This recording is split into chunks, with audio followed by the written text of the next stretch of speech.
This was the moment when Spike Lee became one of the most important filmmakers of his time. Fight! Do the Right Thing was controversial. It asked cold, hard questions about race, and it helped pave the way for a new wave of African-American filmmakers. And in the more than 2 decades that followed, Spike has continued to explore themes of race and politics in films that are both personal. I'm just a natural black man trying to survive in a cruel and harsh white corporate America. And epic. We didn't land on Plymouth Rock. Plymouth Rock landed on us. And here's the thing about Spike. He's got lots of opinions. You obviously remember the public feud he had with Clint Eastwood a few years back. I wonder what he thinks of Clint and the chair. What do you mean, shut up? He's also turned to documentary films. It happened in a church where you normally would feel safe. To bear witness to those who otherwise would not have a voice. My God, it's the end of the world. But his new doc's a bit different. It's a tribute to Michael Jackson and one of his all-time great records. It's called Bad 25. We would take turns creating different things, making different things happen, and then he'd get in there and he'd do his thing. I'm always so excited to speak to this man, Spike Lee.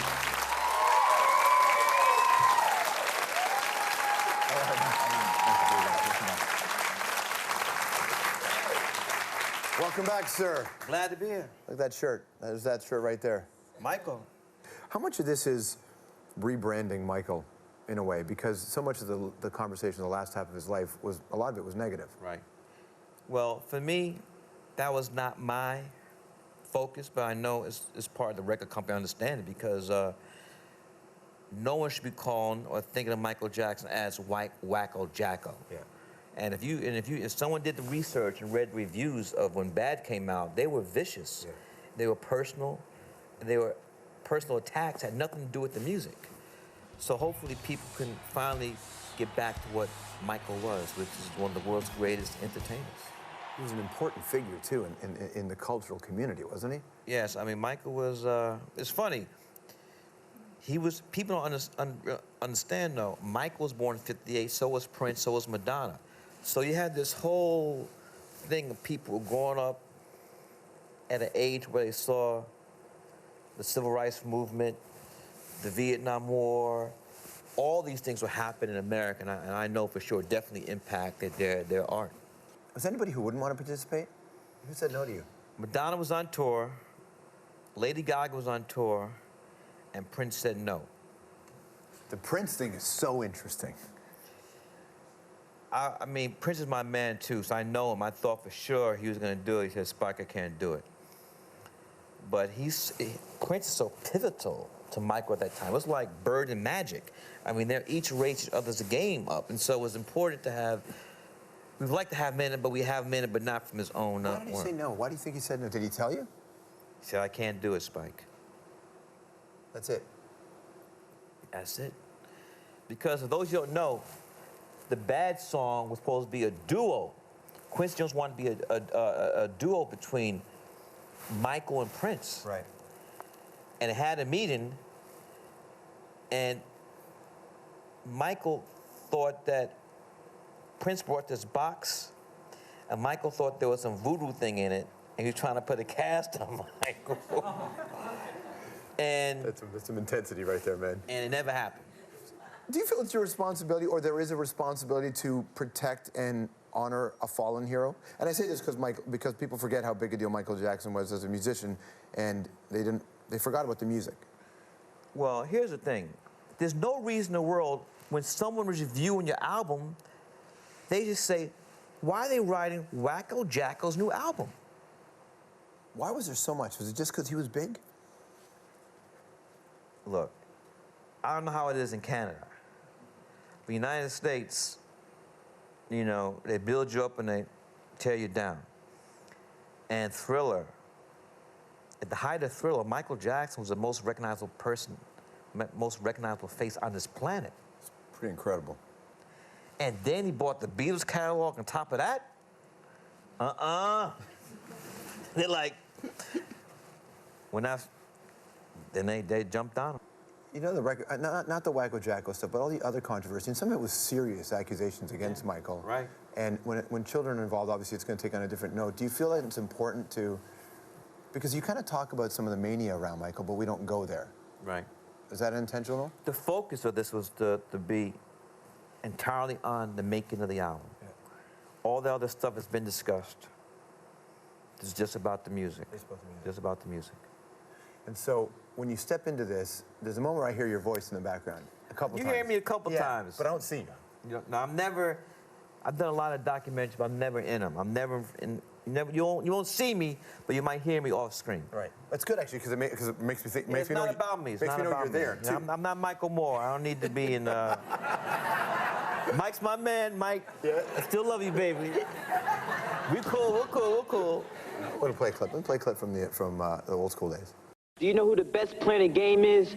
Me, Mars Blackman. And I'm way above the rim, demonstrating some serious hang time. Very serious. Why you do that to me? Do you know how I get up for my game? Do you know? That's right. Air Jordan, Air Jordan, Air Jordan. Mike, what's up? Oh, money, why you want to do that to me? Why you leave me hanging? Come on, I got it. Oh, Mike, man. That's one of the greatest, man. That's one of the greatest. Earlier, when Spike came in the studio today, I had a Toronto Raptors jacket on, and he could barely look at me, you know? Have Knickerbocker fans forgiven you for being so close with a Bull? No, I mean, people understood that Mike's my man. Also, Mike was born in Brooklyn, New York, so people understand that. But he killed the Knicks, though, Michael Jordan. Killed the Knicks, many different. Does an African-American hero have to be looked at in a different context? Today or back when? Now. Now it's different because, interesting question, because one of the reasons why I always give love to Philip Knight, the founder of Nike, because he was really one of the first people that said, I'm going to put an African-American as the face of my company. A lot of people told him that was going to be a bad business move, that white America would not want to see that, but he proved them wrong. And so people like Michael Jordan, Michael Jackson, you know, broke barriers and just made a more even playing field. And that's one of the most successful advertising campaigns ever. Well, it might be the reason why Nike became who Nike is. One of the reasons. Yeah. There were several. I wish I would have taken stock instead of money up front. Was it good? See, you gotta have that long term. Was it good money? Not compared to the stock. Have you seen the Nike stock lately? It's not bad. I messed up. I'm going to play a clip here of the first African-American woman to win Best Director award at Sundance. What advice would you give to artists of color, LGBT artists, women artists, artists who are outside of the dominant culture? What would you tell us on how to nurture and nourish ourselves so that we have careers as long and as varied and as beautiful as yours? Is it a different reality for somebody who's making the film in the margins as opposed to what she said, the dominant culture?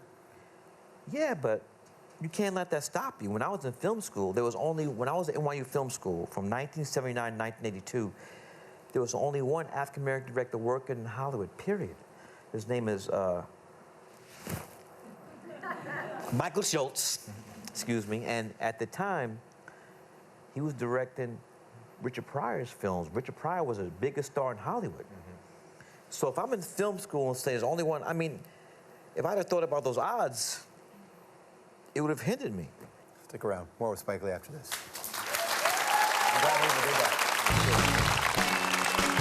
All right, coming up, after his notorious public feud with Clint, wonder what Spike thought of this. What do you want me to tell Romney? I can't tell him to do that. Can't do that to himself. We'll find out. And this guy's so funny, he's got a unique take on life and the way he sees it. We've got the panel tonight with Andre H. Arruda. Today we're talking about travel etiquette. Like when you're on transit, it's good to share. But sharing doesn't mean spilling the barbecue sauce from your chicken McNuggets in my scooter.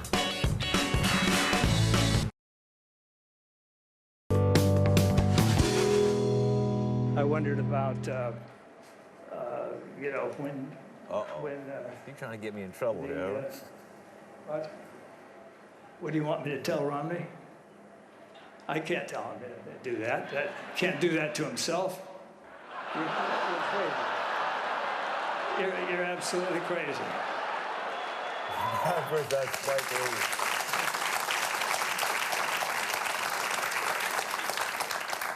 I'm not applauding that. What do you think? I'm not applauding it. No. But I like Obama's tweet. You saw the tweet? You can't show that? Say it. It had the back of his chair, shot from behind. It says, "This seat's taken." It's amazing. He's got a sense of humor, doesn't he? And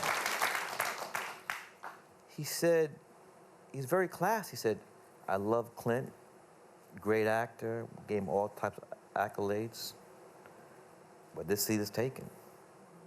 I would have responded differently. But that's why he's president of the United States of America. That is certainly true. I mean, you and Clint, you buried the hatchet?